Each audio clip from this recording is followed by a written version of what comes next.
Good evening. I'd like to call to order this evening's planning board meeting for Tuesday, June 16th. The time is 6 p.m.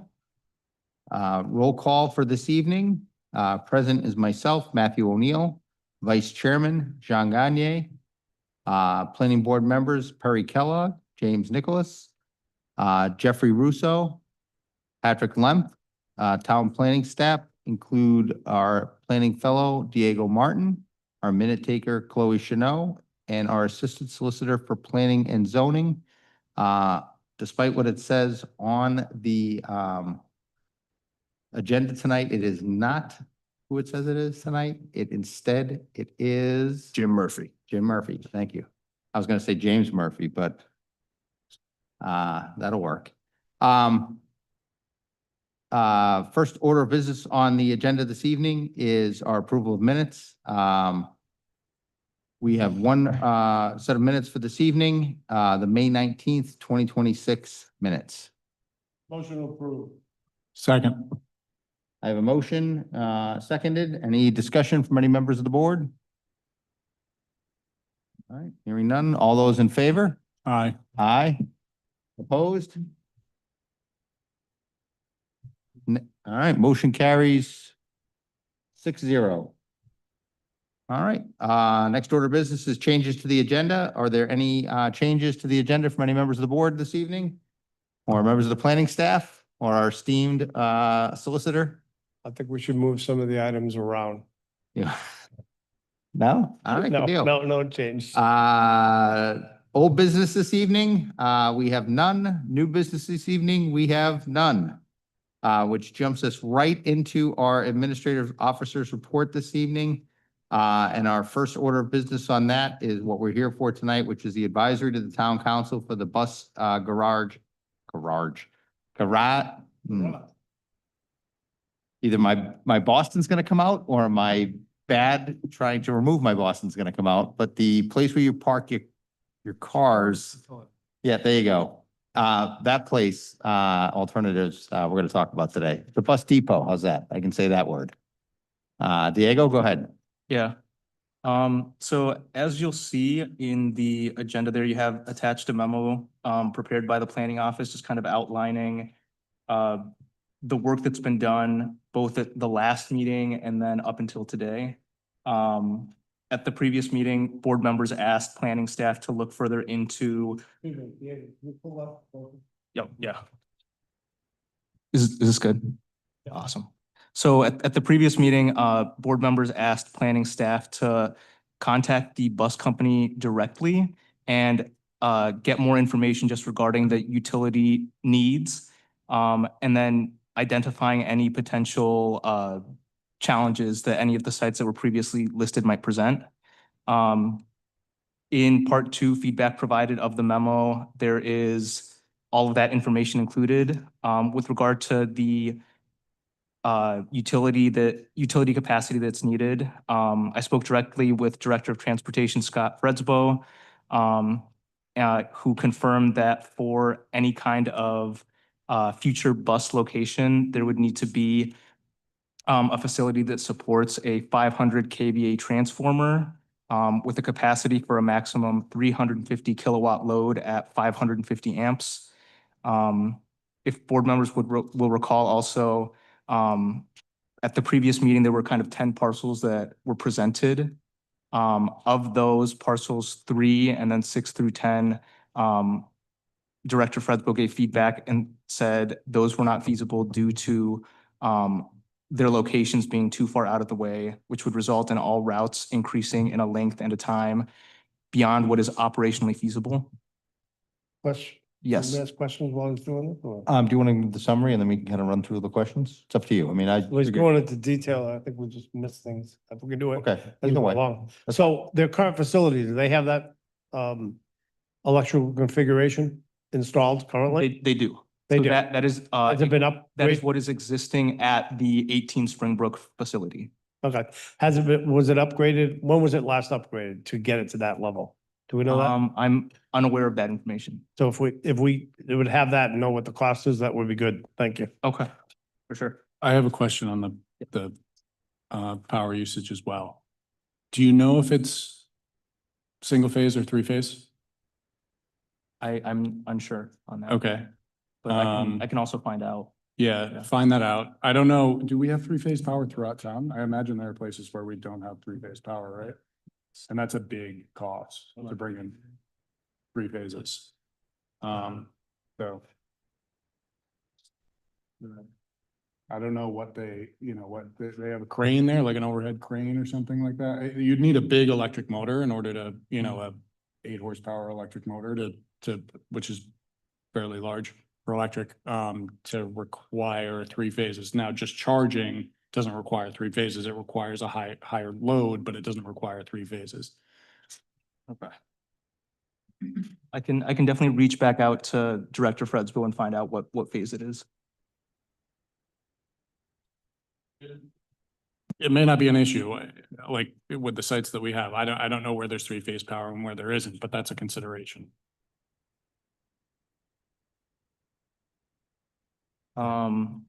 Moving forward then, beyond parcels 3, 6, and 10, which were not feasible due to their locations. Director Fredsbo also mentioned parcel 4 is not large enough to support operations specifically, and is also located within the aquifer protection zone. That leaves parcels 1, 2, and 5, of which Director Fredsbo suggests that parcel 2, which is 60 Old Hopkinton Road, would be the most appropriate from that list. Just citing road access, size, and adjacent zoning. At present, this site is used as the local Pee Wee Football League field and is zoned open space and recreation. On a separate note, when I spoke to Scott over the phone, he did also mention 22 Frontage Road. This is not a parcel that is owned by the town. However, it is currently listed for lease and located outside both the Aquifer Protection Zone and the Wellhead Protection Zone. The property contains existing office space and is zoned general industrial. That said, moving forward with this site or any of the others, it will necessitate additional construction and or renovation for effective bus garage operations.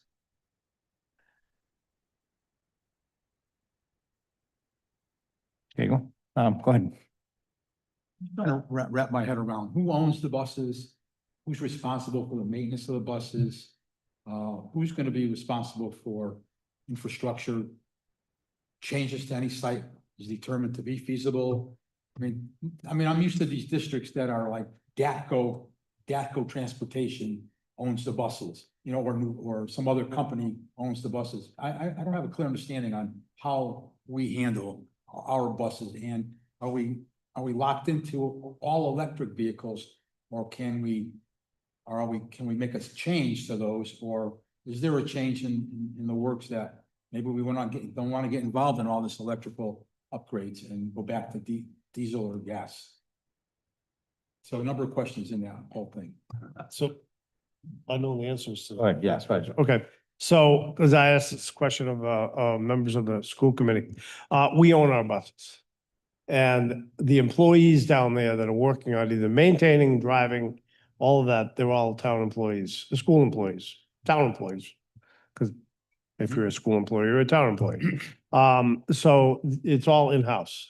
They've put it out to bid a few times, and I reviewed, and I have a copy of the bid document that I can send out to everyone. It looks like, I don't know, from the bid document, it looks like it's kind of stacked and they had no one bid on the business. It's kind of unusual that no one would have bid on the business, especially you've got one company that's right up in Richmond, so all of Charahoe is outsourced and Westerly isn't. So, just for that. But, so that's the story behind that. The facility's owned. When the facility needed upgrading, the facility's upgrades were done by the town. It's part of the capital budget process, that we help to review and advise to the council. So I know a number of years back, not that many years back, but maybe 10 or 15, 10, 12 years back, a new roof was placed on the facility. I was on the council then. We did new roofs. And we also did address the parking lot, which was in bad shape, and we were concerned about the fuel oil. Hmm. So there was all pitched in areas were unpaved at that time that became paved, and so with an eye toward cleanup and Okay. containment. Everything's on our dime. Everything's on our dime.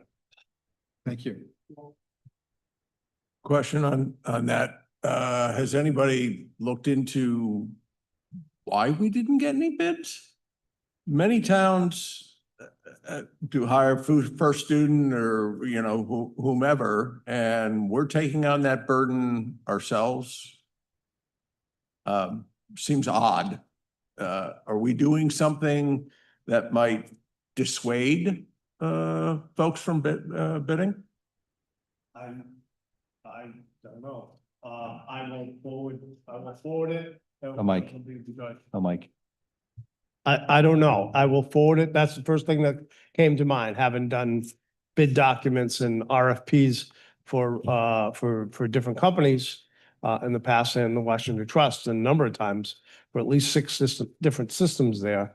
The tendency is you get somebody that's going to inquire. Somebody's going to bid. Might be high, but they're going to bid.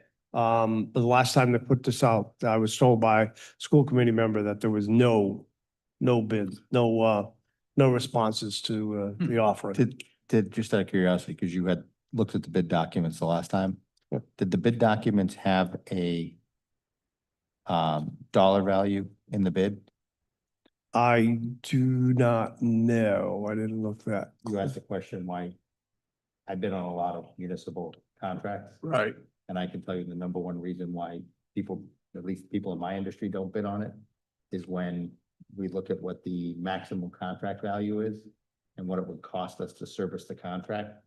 And if we know, looking at the maximum contract value of what the municipality can pay and what the workload they're asking for, and when there's a obvious mismatch between the two, then we don't bid on it, because then we know, well, I can bid on it, but we know they can't afford what we're doing, because they're already telling us up front that the maximum contract value is less than what we would bid on the contract. So they have, for example, they have on the instructions, bidders shall not, shall note if their bids are based on prevailing wage, that it must be under prevailing wage. They talk about little completeness, and then they talk about scope of work. They also talk about labor contracts. So pulling the labor contracts over to the new, that the company would end up absorbing those contracts. So I don't know what those labor contracts look like or how generous they are. But that could be a factor. I'm not sure. So has anybody But I don't looked think, into that minimum bid vis-a-vis what our costs are? don't know. No, it's outside the purview of this Yeah. board. It's more of a financial decision from the town manager, the town council, the school committee, and finance director. But it's a great question. Certainly worth looking at, because part of our recommendation tonight, when we give them back after looking at this, is gonna be then look at the finances of this. So it's certainly another financial element of this that we should probably bring to their attention. Is there another financial decision here to look at? You know, do you need to control the buses internally? I would think we would take a look at, or, for clarity's sake, has somebody gone through and done a financial analysis of what the total all-in cost of us running the buses, all the infrastructure and, equipment that's necessary, and comparing it to what outside costs are, or what we're asking a contractor. All good questions, and it's logically would be things we'd want to ask. But all I know is this document's 44 pages long. I will forward it right now to, this is the bid document that they did. I will forward it and The RFP. That went out the last time. They just Okay. helps, I bet it. So, I know that they, the director gave us sort of 3 locations out of the 10 to look at. 2 of them are active recreation facilities at the town. And the third one is the area adjacent to the DPW transfer station. The location they preferred was the active Pee Wee football field off of Old Hopkinton Road. And primarily the reasoning behind that was because of its central location and access to the roads. So that is site 2. So site 5, which is the DPW transfer station, is basically the mirror, which is the one that is not a active recreational facility, is essentially the mirror image of the Pee Wee football field. Because the Pee Wee football field is on one side of the tracks, on one side of Route 78 in that area, and the DPW yard is on the other side of the tracks, on the other side of Route 78. They both have the same access to Route 78, to Westerly Bradford Road. They're the same equidistant location from the center of town. One of them is currently vacant. The other one is an active recreational facility. But one's So- in the center of town, one's in the corner of town. No, White Rock? both of these are in the center of town. These are both, they 2 and 5 are both in the center. Oh, I'm sorry, 2 and 5. I thought you were So- talking about the existing bus. This is the other financial thing that I want to put in front of the board here today, is that if we take down a recreational facility, before we even get there, just think this through, because this was not put out to the town as, oh, by the way, we're considering taking down a recreational facility for a thing, because if it had been, this room would be full today. It's not, so be grateful. If it was, this would be a much longer meeting tonight. But if it was put out that way, we would have to replace that field. And I want everyone to cast their mind back a few years ago to what it cost the town to replace the football field for the high school. Now, certainly, we're not going to replace the Pee Wee football field that's grass with a turf football field the way we did for the high school. But that same process would have to go through in another site in the town.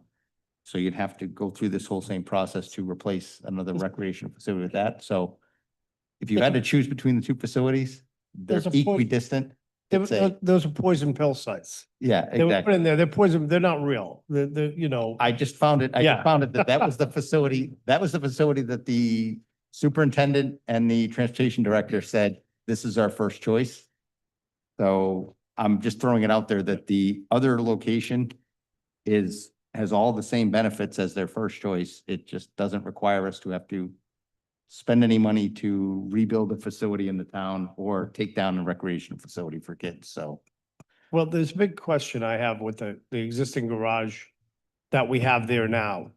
So the DPW garage was built at a time, we had certain needs. I don't know if we filled all those needs. In other words, when we built the facility, I think they built it a little bigger than they needed at that. oh, this is particular time. not, this location is not the DPW facility. No, but I'm The talking vacant about, area to the side, yeah. I'm talking about the I'm talking about the DPW for. Oh, facility. So that site is a couple of things over that site. One, there's an existing garage there. 2, how much, could it accommodate buses? Does it have the excess capacity now? I don't know. The answer, Can you consolidate the 2 to be able to do more than one thing and save the town money overall? exactly. And the other thing is that site is slated to, from a power perspective, is slated to host on top of the old pile, the old landfill itself. Not So- to talk about that. Solar, we're not supposed to talk about that? Solar panels. The town council is talking about putting solar panels on top of that to generate electricity. So if they're gonna generate electricity, to take a load out, they would be able to probably support the charging of these batteries. They're already paying. Hmm? No, they're talking No, about no, adding no, more I'm talking panels about to the vacant The area. old landfill. They're talking about putting Backside. all over the old landfill, which is a large acres. Yeah. So you're generating electricity there. Now, I don't know if the town, I don't know what those plans are. Is the town putting in those themselves and own it, or are they outsourcing it? You know, I mean, leasing the site and realizing the revenue from it. But I know that when we put the site in White Rock, we put the solar panels in White Rock and we leased out the property. We had revenue stream, we got $3.1 million upfront to buy those 100 and some odd acres. And we also results in a reduction of our electrical costs to the town. So our electricity bills are lower because of that. We realize that from the green. So that site has some, to me, when I looked at all of this list, that site seems to have some potential as to questions that would need to get answered that might result in some savings.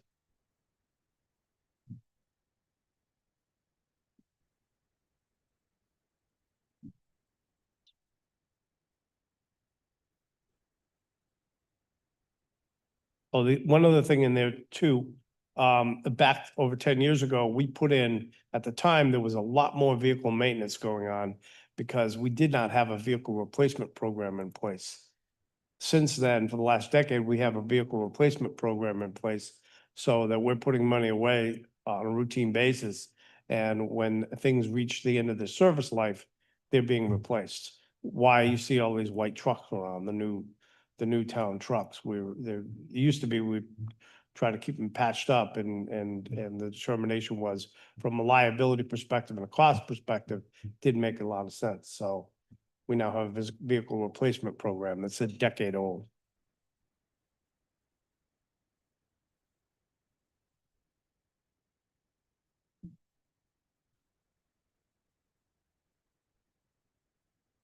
The current building, is I-beam construction, right? It's steel, it's a steel corrugated.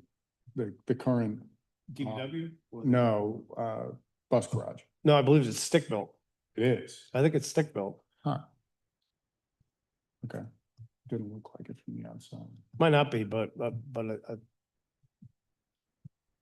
probably it's worth going to visit. Yeah, yeah, I mean, if, Both sides. when was it built? Do you know when you said that the roof was replaced? The roof was replaced. No, but I don't know. And the roof was a glorified shed roof is really what it was. Okay. It wasn't anything elaborate. If it's I-beam, you can probably reuse a lot of that stuff to build a new building.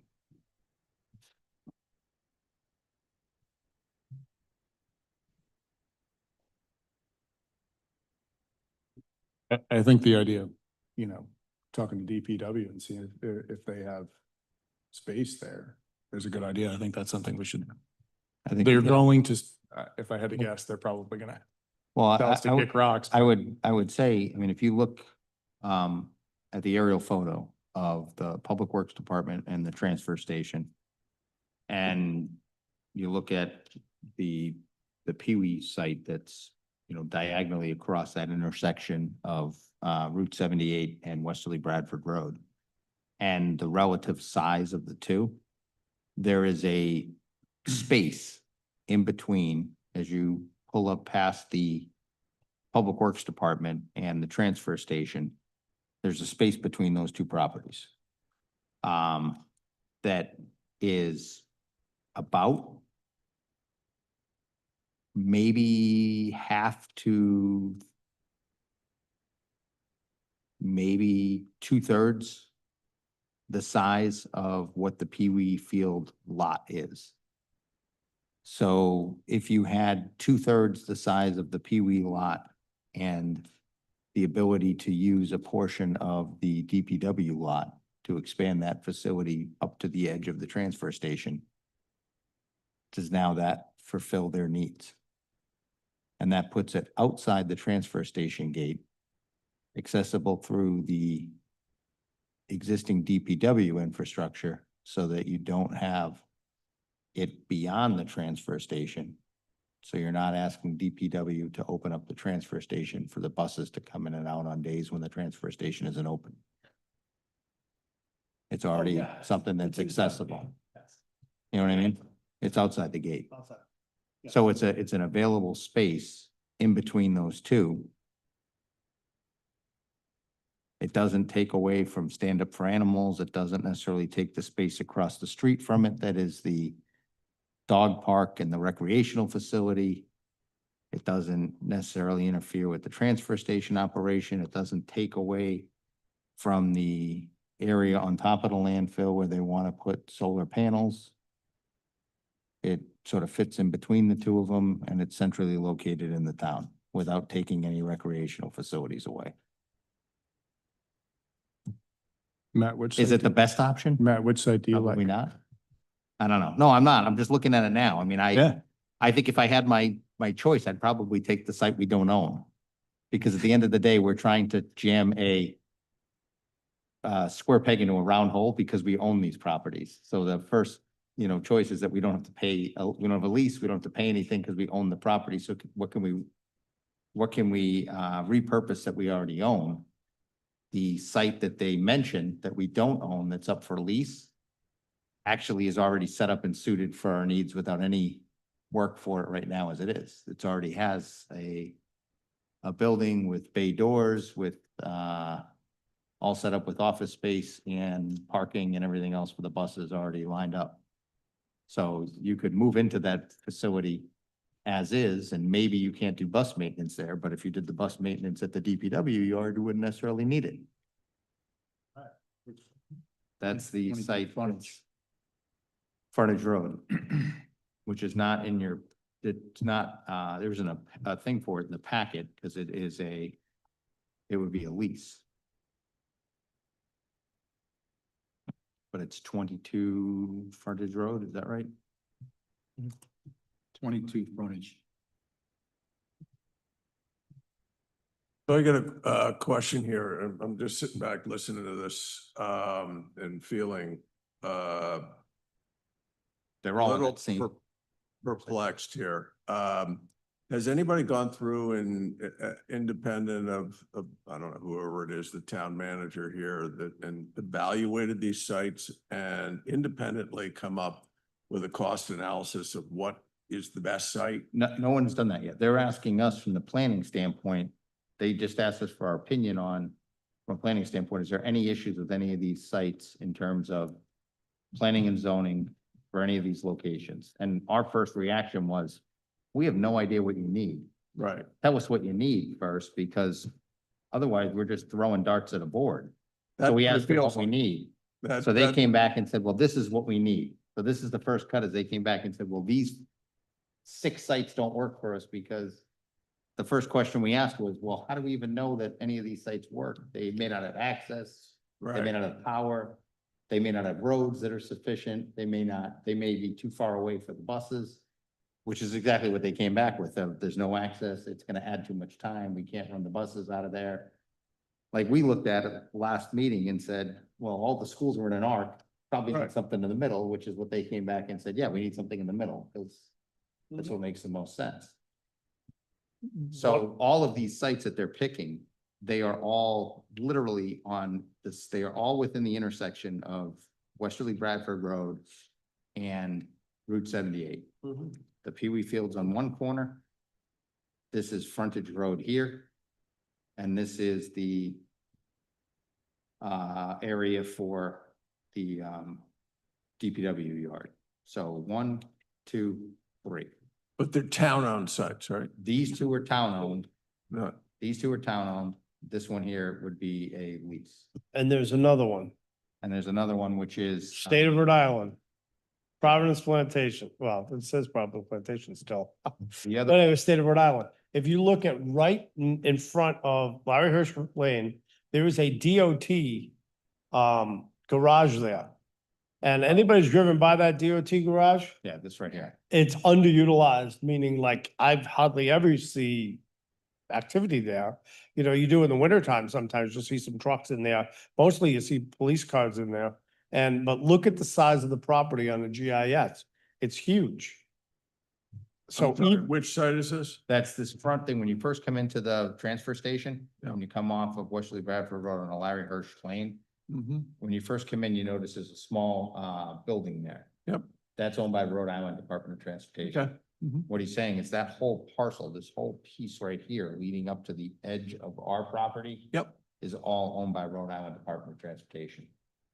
And there might be possibilities of discussion with our, our General Assembly folks and that of leasing, getting, collaborating and getting a piece of property that one, DP, if we drove by that on, and we've all driven by it. If you drove by that and you saw activity there all the time. Yeah. You'd say, oh yeah, no, they're full gangbusters And that- there. But when I drive by there most of the time, I'll see a Westerly truck, police officer sometimes there, just sitting there. It's a good spot for them to sit, That, yeah, So another thought. that would be another spot, certainly, that would be much better suited to it. It's closer to the road. It's right off of Larry Hirsch. It would be before you come in. Which one, sorry? So it's, right as, I wish I could.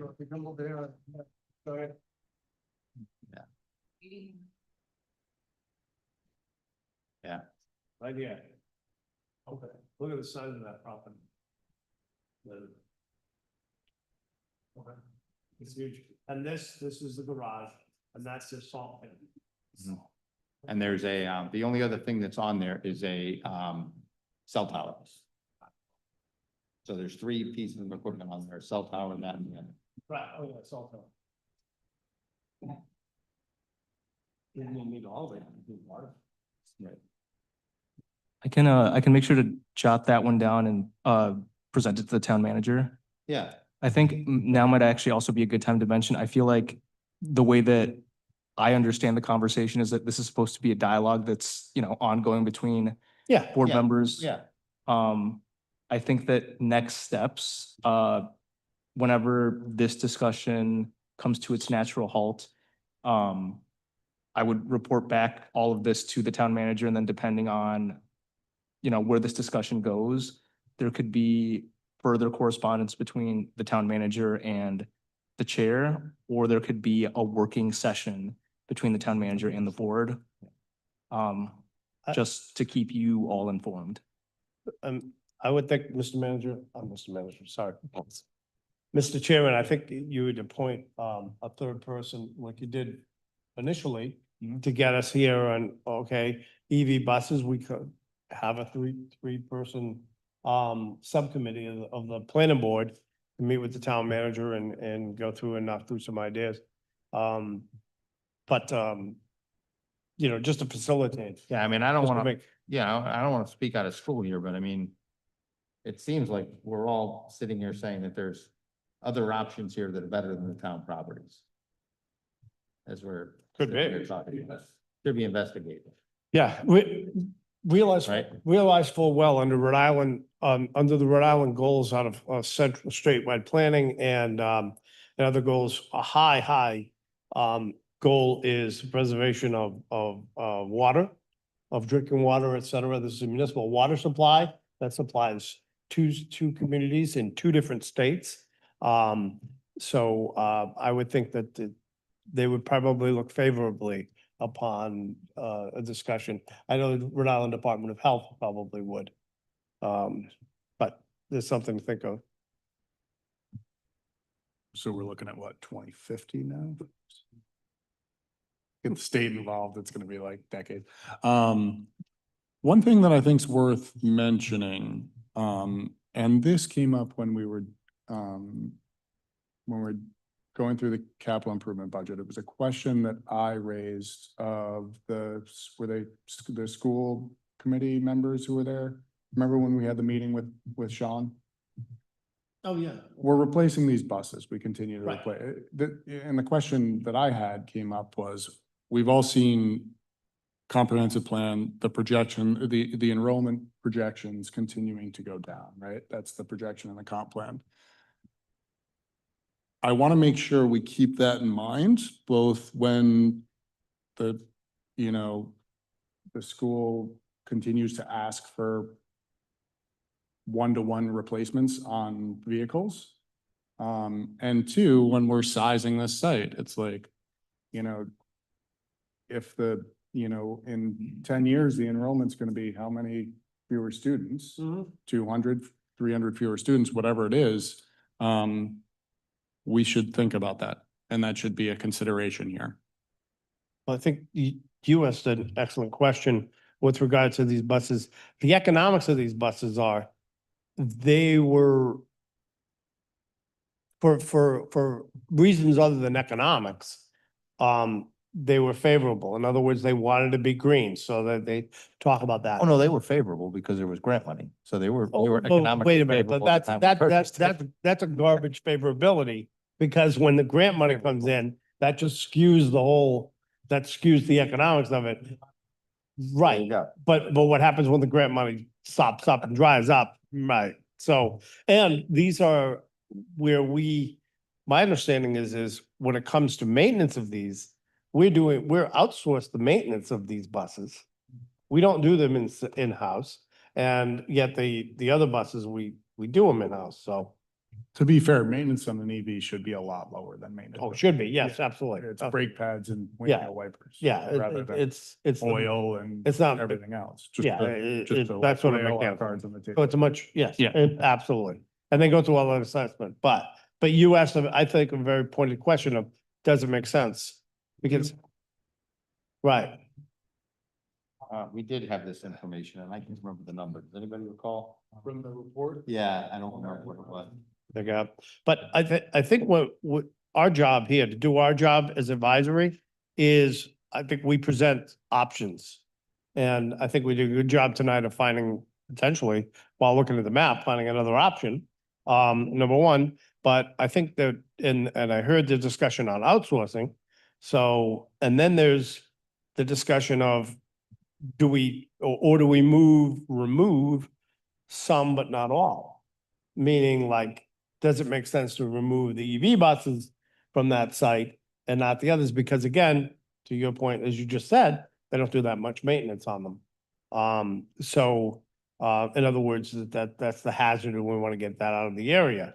Although both of them are hazards, one's more than others in a certain condition. Way easier to clean up. And then there's finally divestiture. In other words, do you just go through and say, hey, listen, it might be the easiest thing. We know how to contain it if it's oil. We put out speedy dry. We know how to contain that. Maybe it's divestitures. It might be, but I think all of those options to be given to the council, I think is important that we touch on all those points.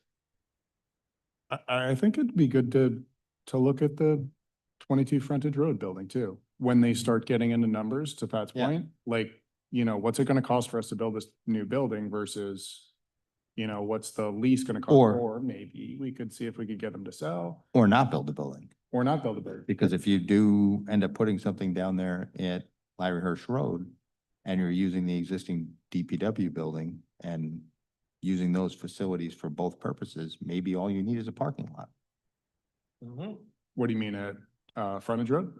If you're using, say, that, the front area where the. Oh, the- yeah, yeah, I the- got you, that I got is, you, Or I you're got you. using the area in between that and the DPW, and the transfer station. Maybe all you need is a parking lot. Yeah, And you're using the existing facilities or a portion of the existing facilities from DPW for for me. both purposes. Yeah. So maybe you don't necessarily need another building. Maybe you have enough existing facilities between the two. I don't know. That's a question for the school department and DPW to answer. Amazing that none of this, I just want to say it again, like, it's amazing that none of this was in that. Well, again, That report we got, like, from the consultants, like, it's. but Anyway, again, hey, as a consultant, I'm only gonna take offense to this, but if you don't ask me the right questions, you won't get the right answers.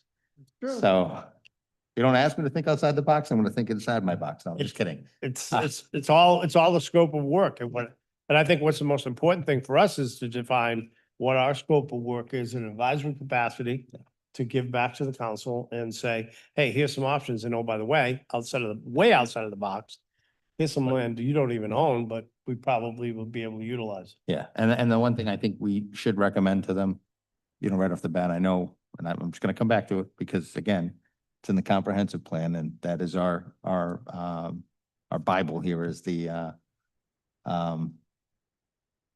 planning board, Yeah. is that one of our goals here is we're supposed to preserve the predominant residential character of Westerly while providing open space, commercial, industrial, and recreational land use to serve the needs of the residents and the businesses.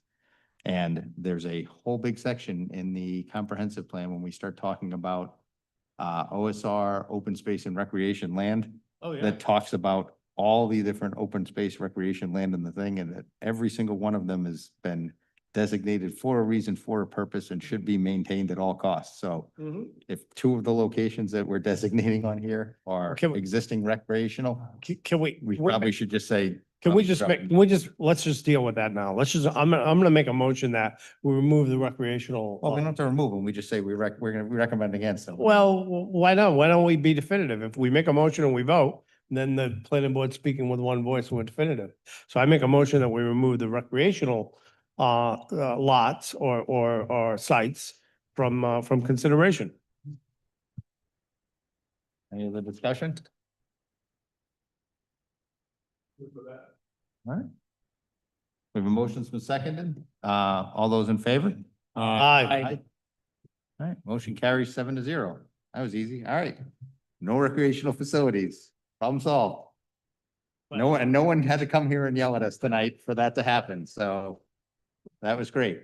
So your next game will be peaceful. My son will never play at the Pee Wee Field again, so I won't have to worry about it, but yes. Yes, okay. So with that said, I think we have, and let me just make sure I'm summarizing these for Diego in terms of what the things we talked about here tonight. So we basically have 4 potential locations that we talked about here, tonight. We have the, location at the existing DPW yard between that and the transfer station. We have the potential location in front of the DPW yard that is currently owned by Rhode Island Department of Transportation. That's 89 Westerly 89. Bradford Road. Yep, Okay. Westerly Bradford Road. We have 22 Frontage Road, which is the one that the school department identified as a potential location, not owned by us, right? And is there one more that I'm missing? That's it. All right, so 3 locations, I'm sorry. As potential locations. They all fall within that same corridor that the transportation director and the superintendent say fit within the area that they need for meeting their needs from a time, location, routes, access, roads to get to where they need to get to for all the schools. They're all centrally located around that same intersection of Route 78 and Westerly Bradford Road. So then the questions that we need asked or we need to be thought of from there is the cost benefit analysis for each one of those locations is, have they thought through what those cost benefits are for build out versus the rest? Is there a possibility under either of those scenarios of doing or any of those 3 scenarios of having the maintenance on the buses conducted at the existing DPW garage so that additional maintenance facilities don't have to be constructed at any one of those 3 locations so that we can use the existing town facilities and save the town money? And if we do use either one of the facilities, either on Larry Hirsch or on Westerly Bradford Road, is there available space within the existing DPW offices to be able to accommodate the office space that's currently used at the current bus garage? Would you be able to accommodate that without having to build a new building, or would you have to still build a new building for either one of those locations? Would you be able to get by with just a parking lot for them, using the facilities at the DPW yard and using office space in the existing DPW yard? Am I missing any of the questions we just asked? No. Who will, Who would be asked the question, particularly about the DPW building? Well, it's gonna go to the town manager. He's gonna direct it out to the departments. Okay.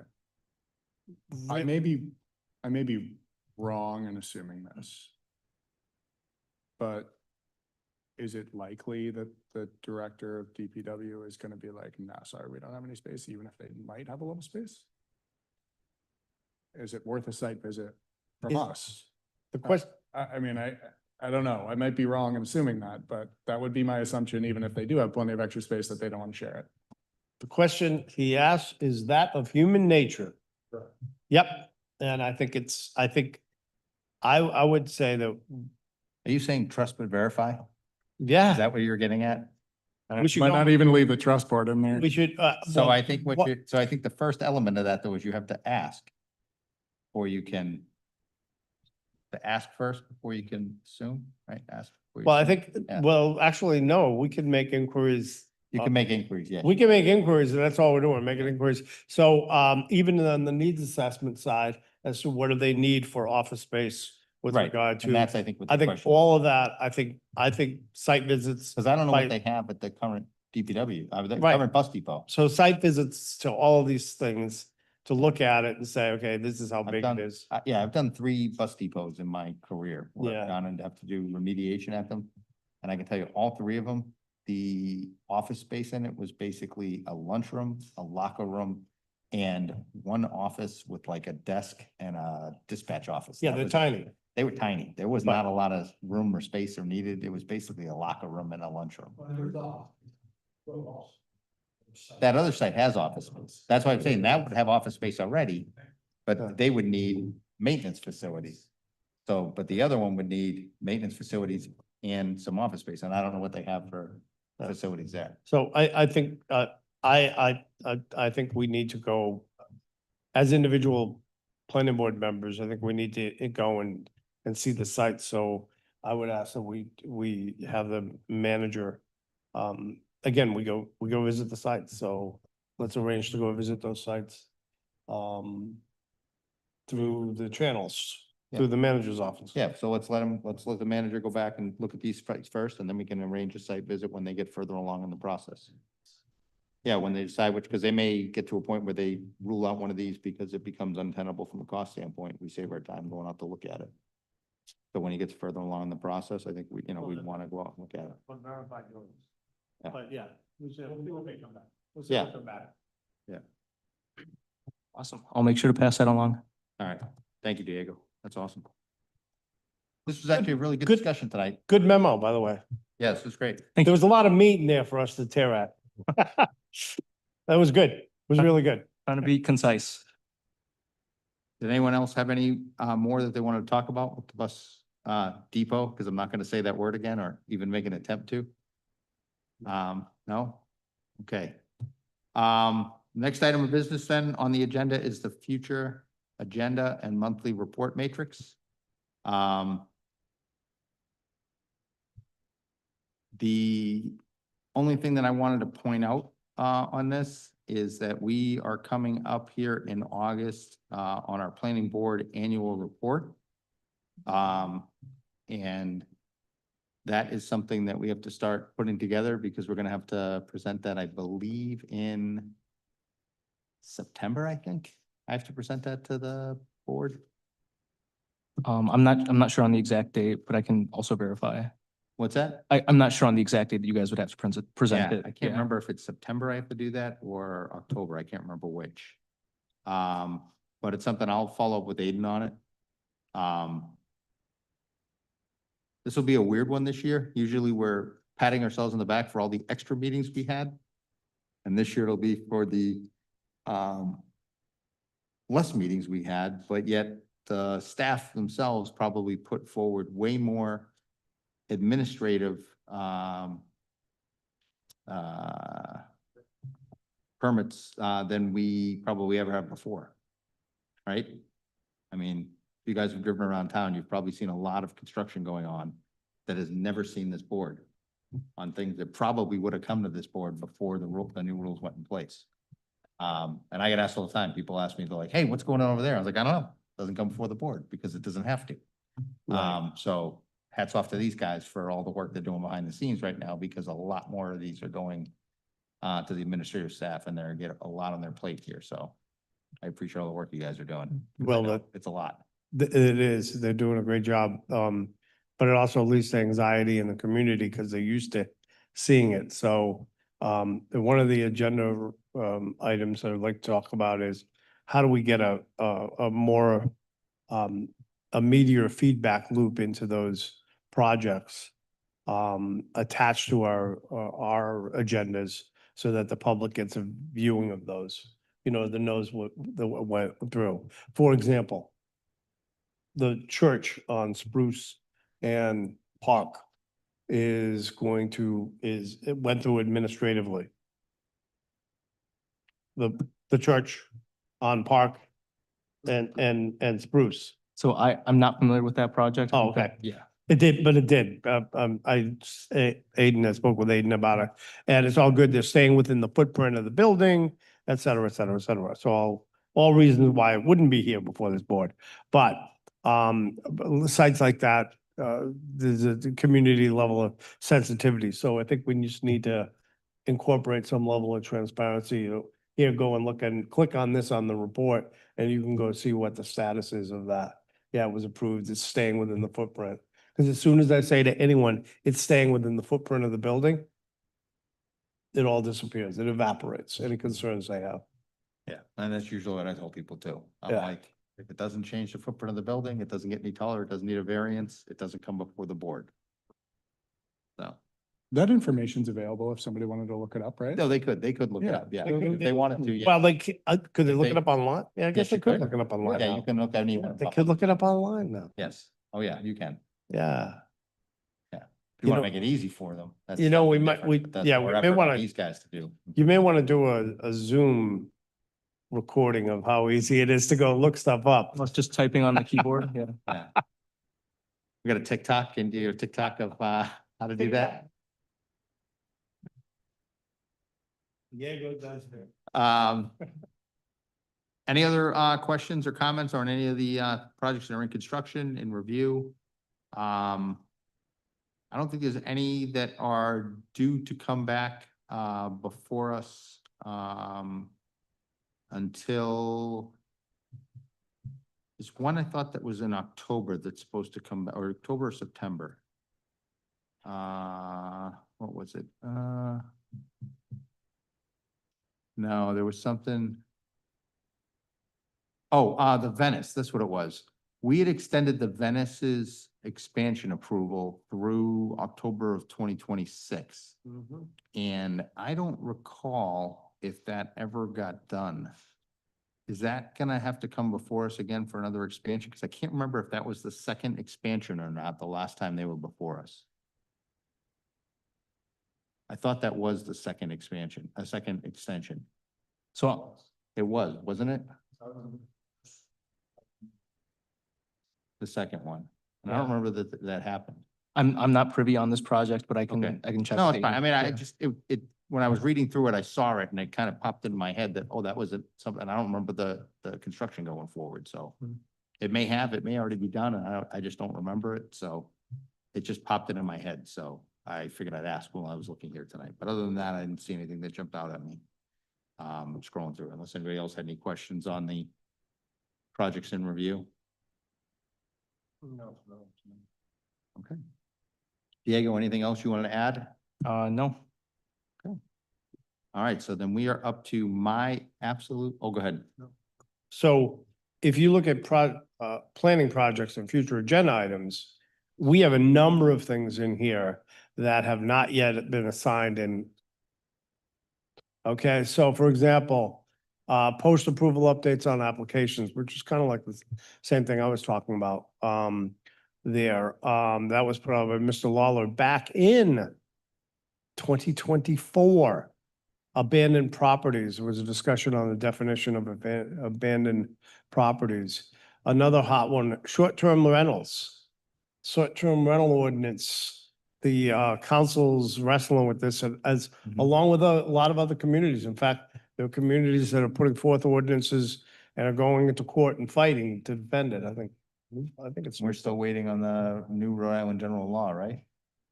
Which is still pending, correct? Right, Correct, and there's a lot of active litigation about that as well. Yeah. right. Other So municipalities. I think we need to put that on a sooner rather than later and maybe get an update from the solicitor as to what they think is happening, what they see is happening on the legal front on that, because our town councilors are talking about it, periodically.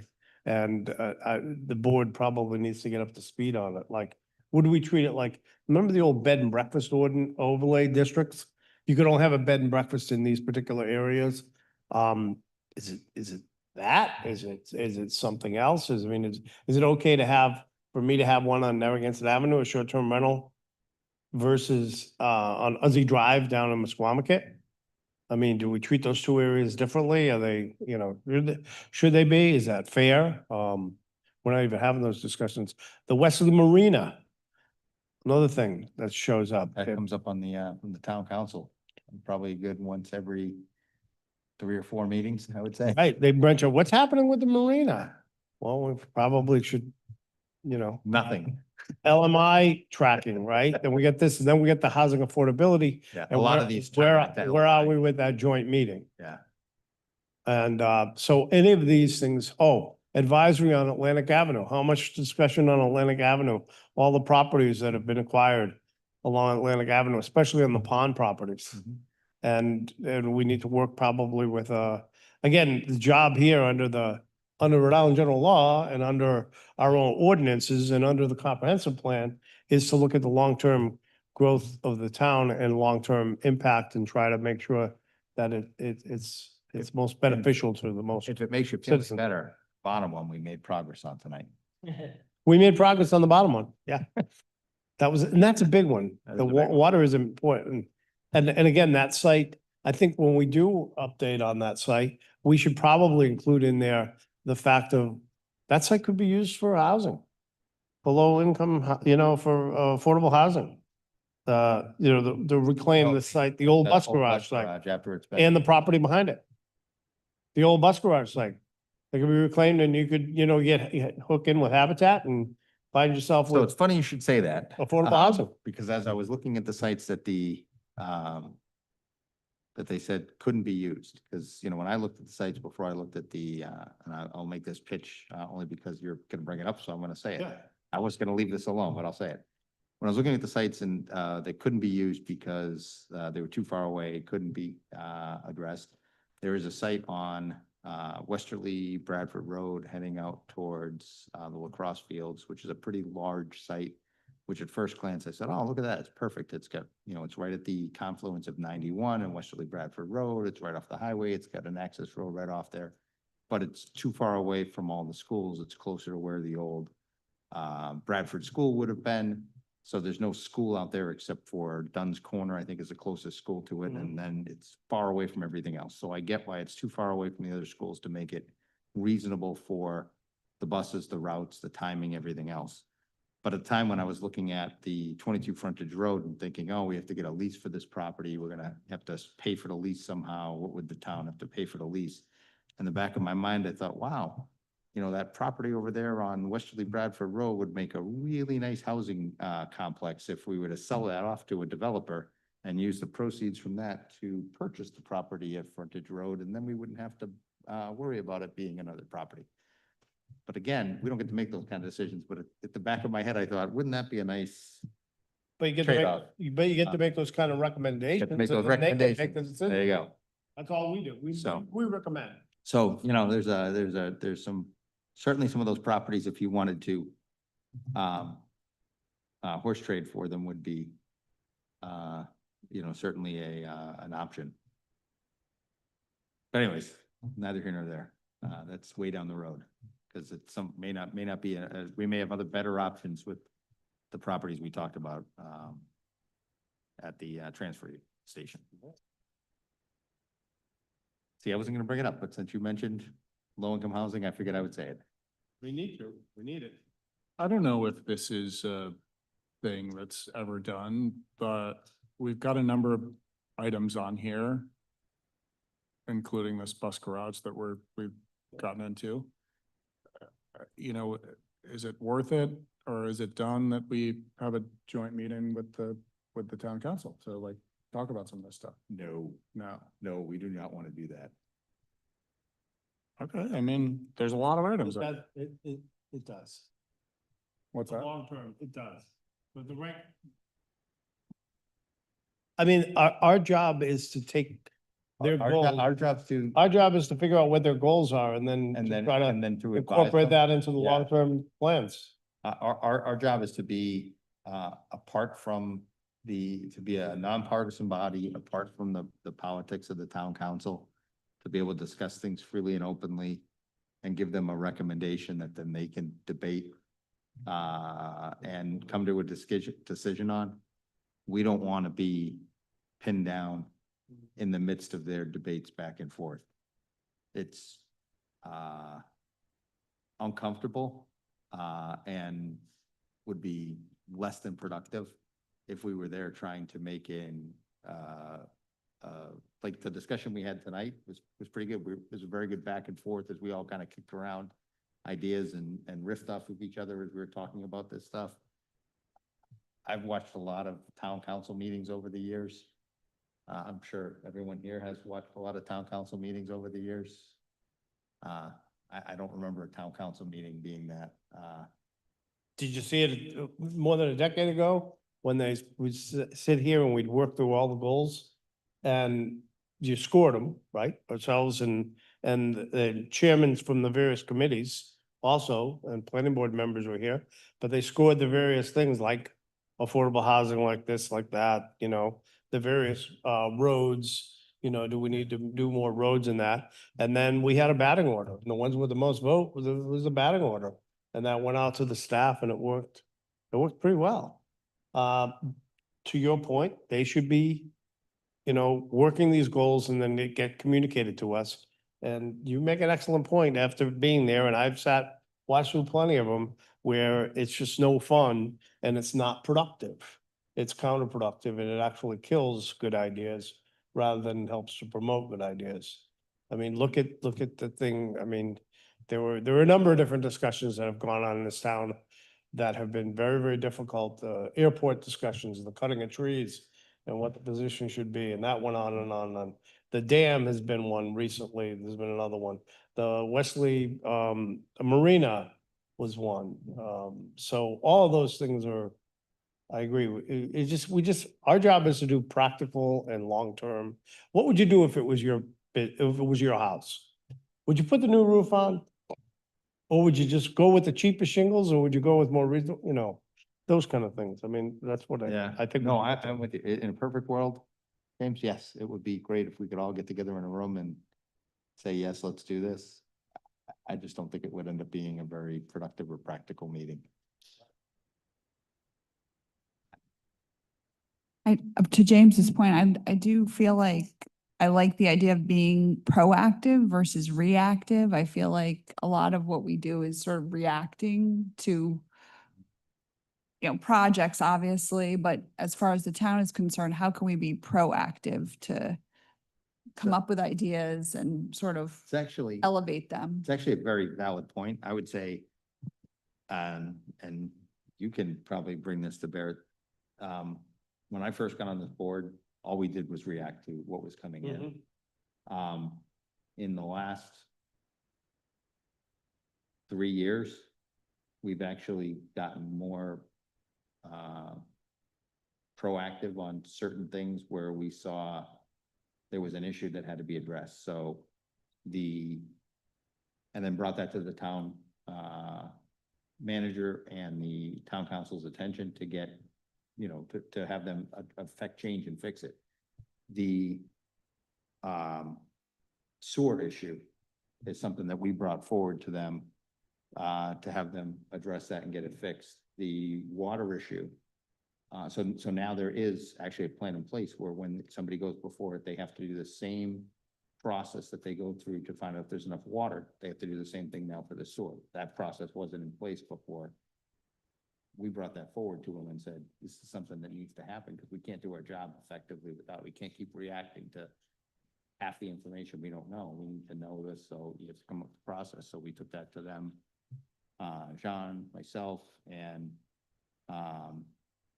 Lawler. yeah, Lawler met with Jack them. Armstrong. Yeah, Jack Armstrong, we all met with the heads of the department. We kind of went through it, said this is what we're looking for. They brought in the guys from the wastewater treatment plant. They said, this is what we can do. We talked about it, and then now they have that model in place to be able to do that, and the town set aside the money for them to put that together.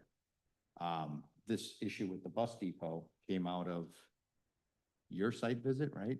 No, No. it came out of an article, and then, Well, no, more than that, came out of their work. yeah, They were presenting us different sites that potentially for building. right. And that's how it came out. It popped Yeah. out of that. Yeah, so they found a site that came up. It raised his ire and his ire and Morris's ire, because they're all involved in the health and safety aspects of fire protection and electric batteries. And we're like, hey, wait a minute, pause. And somebody here is very hot on Oxford. If you haven't noticed yet, the first question asked on every single thing is about the aquifer protection zone. I don't know if it's a go-to question, but it is. So, that's something that we brought forward. So if we see an issue like that, and if you see an issue that is something that's within our purview, then absolutely, we want to be proactive about it. What we want to try to do is make sure that those are targeted to something that's, you know, in our lane, within our purview, that we can bring to the town council, bring to the town manager, the planning staff can bring to the other departments within the town, so that we can get that change affected to help us do our job better. So it's kind of a, you know, how do we bring it back to us to make our jobs easier?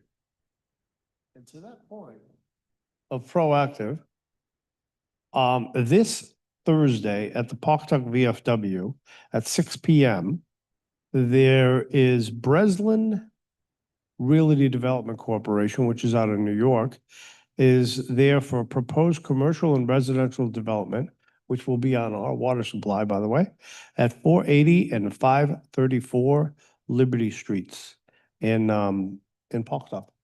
So they're there, and it's a public meeting that they're just getting the public out, and they want to show, I guess, their what-if plans. So that will be the 18th, the VFW in Pawtucket, post 1265 and 160 South Broad Street.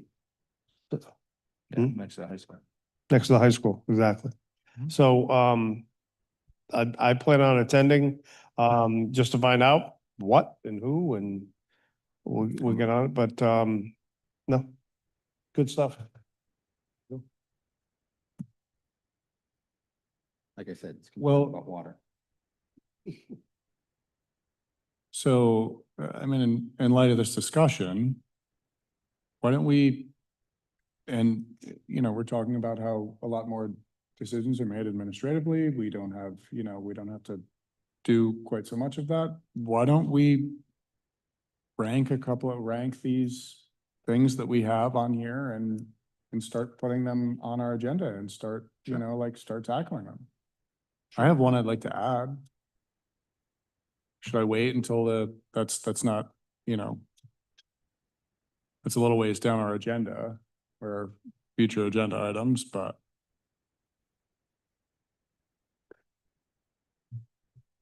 So which one? So I feel like, can I ask a quick question? Because the data storage one, which was yours. Yeah. James, didn't we get a response back on that from the town? nothing.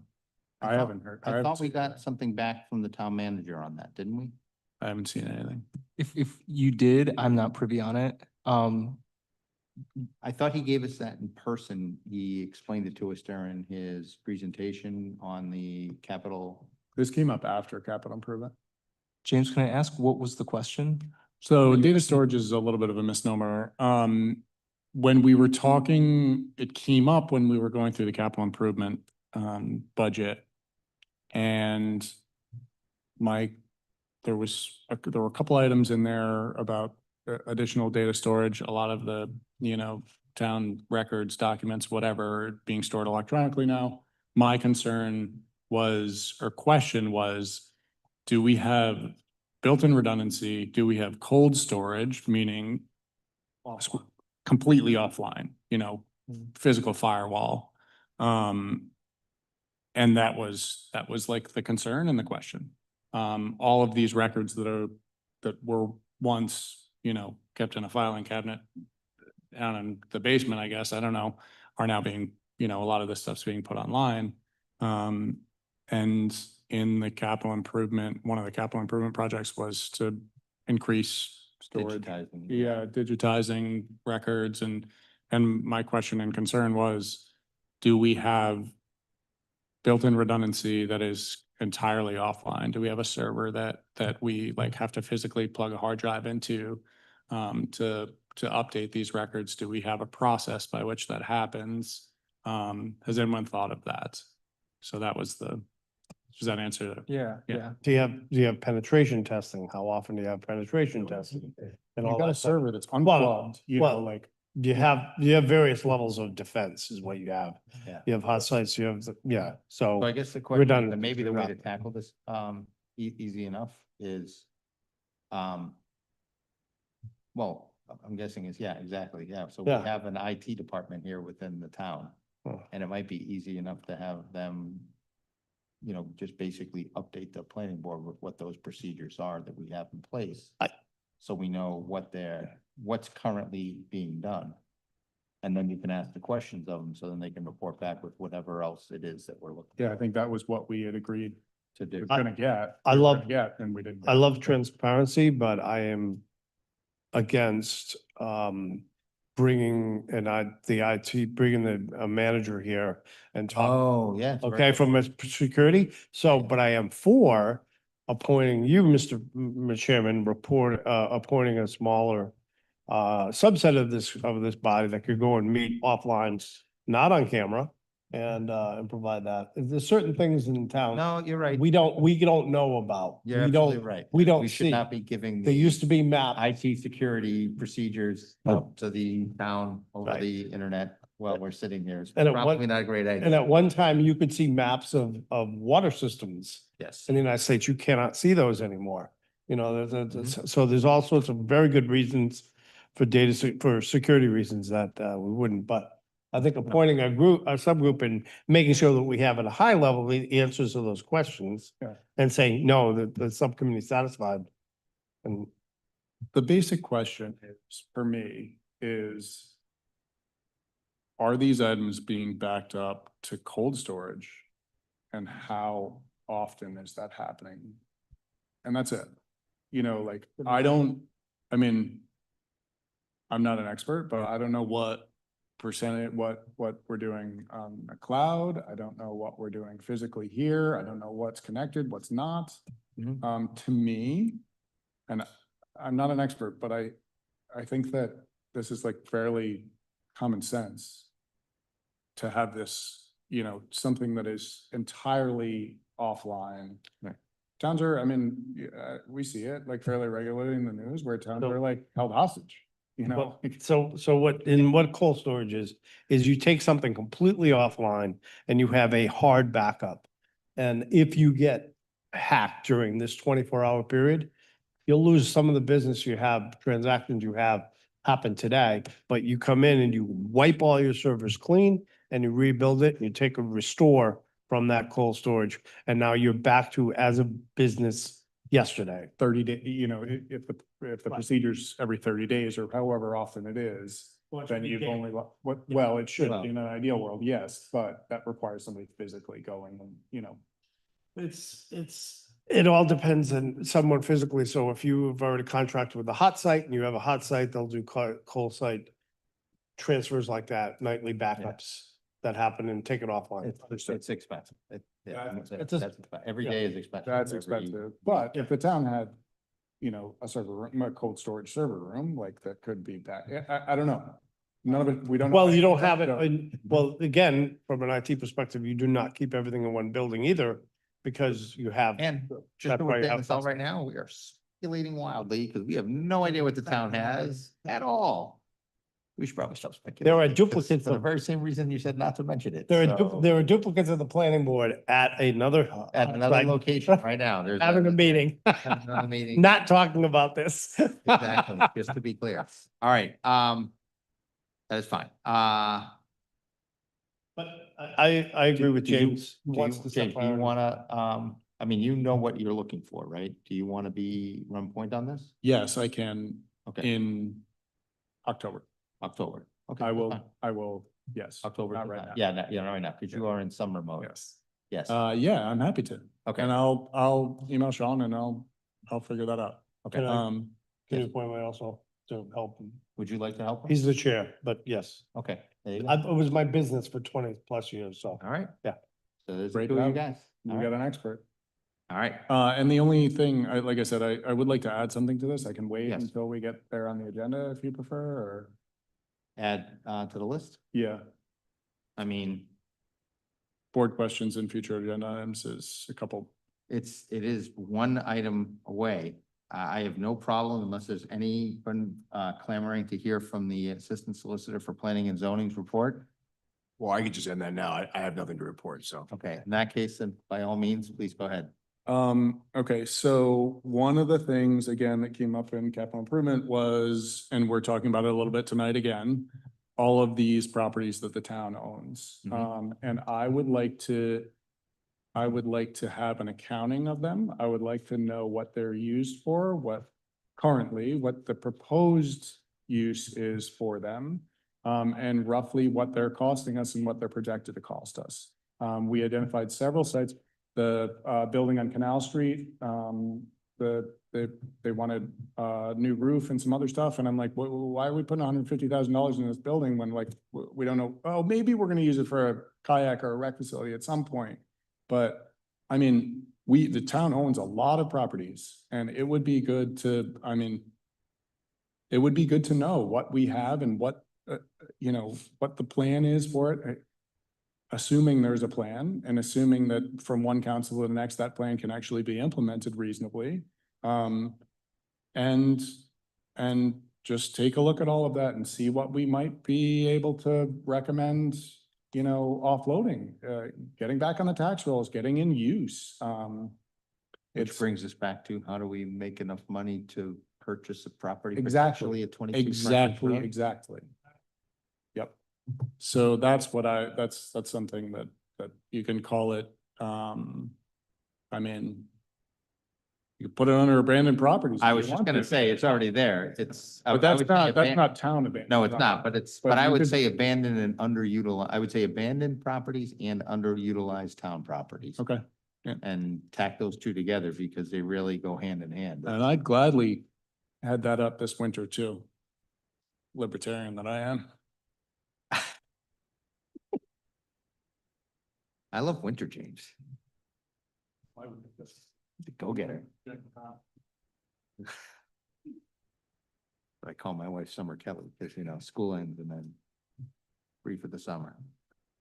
All right, were there any of the other ones that are on the list that anyone wanted to tackle now? Because I know there's a few Yeah. here that are, surround the LMIH tracking, particularly when we're talking about affordable housing, the veteran Mhm. supported housing. Those all tie together in how we're talking about, and even And- the short-term ordinance, they all kind of tie together in terms of our. And veteran Okay, supportive. yeah, exactly. They all How tie about that? together to us trying to find ways to advocate for and track housing differently in a way to get our numbers up.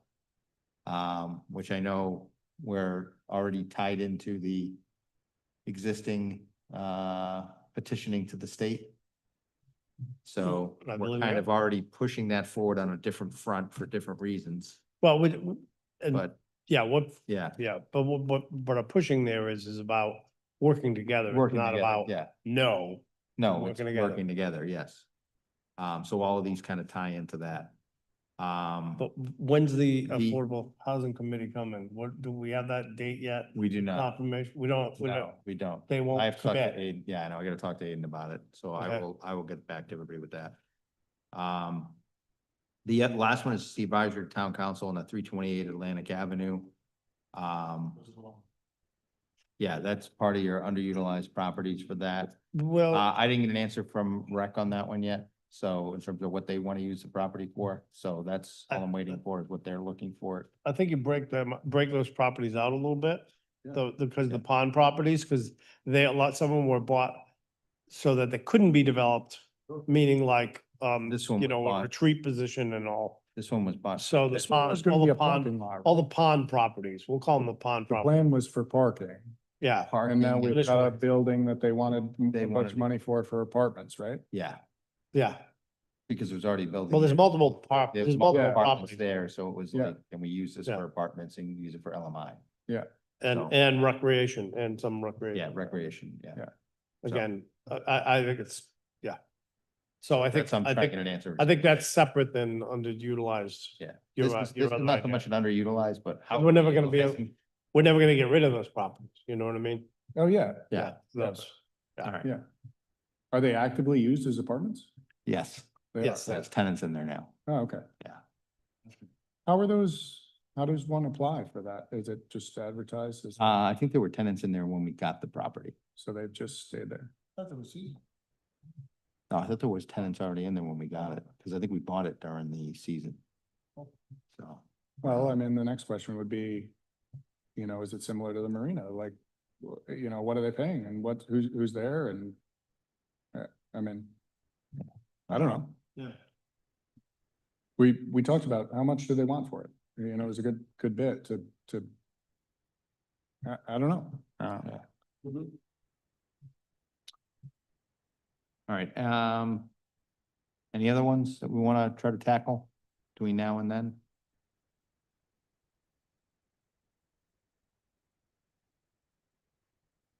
Okay, hearing none.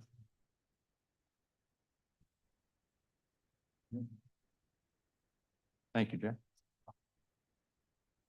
Appreciate it. We can do that, probably might be good to do that when we're, kind of around the same time frame. We're going through capital improvement. Yes. Yeah. Yeah, that actually works out perfectly, yeah, we're Yeah. doing it then. All right. Next item on the agenda then is future agenda items and board questions. I think we just went through a whole bunch of them, but any others? Anyone? No? All right, next is confirmation of quorum for our next meeting. Our next meeting is July 21st. There's a regular meeting at 6 p.m. We currently have no applications on the agenda for that meeting at the moment. So it's a proactive meeting. It is a proactive meeting at the Well, moment. tonight- We could have a We're whole bunch. gonna of- put a couple things on there. Yeah, let's put a couple of these things on there. Yeah, well, we will. I mean, that's what we're saying. But I'm saying at the moment, we don't have any active applications on there at the moment. That's all. Anybody that is not going to be available on the 21st? 21st, nope, available. So we will have a quorum for the 21st. And that is the last item that I can do anything about tonight. Motion to adjourn. Second. Meeting is adjourned at 7:22 p.m. Thank you very much, everyone, for your time tonight.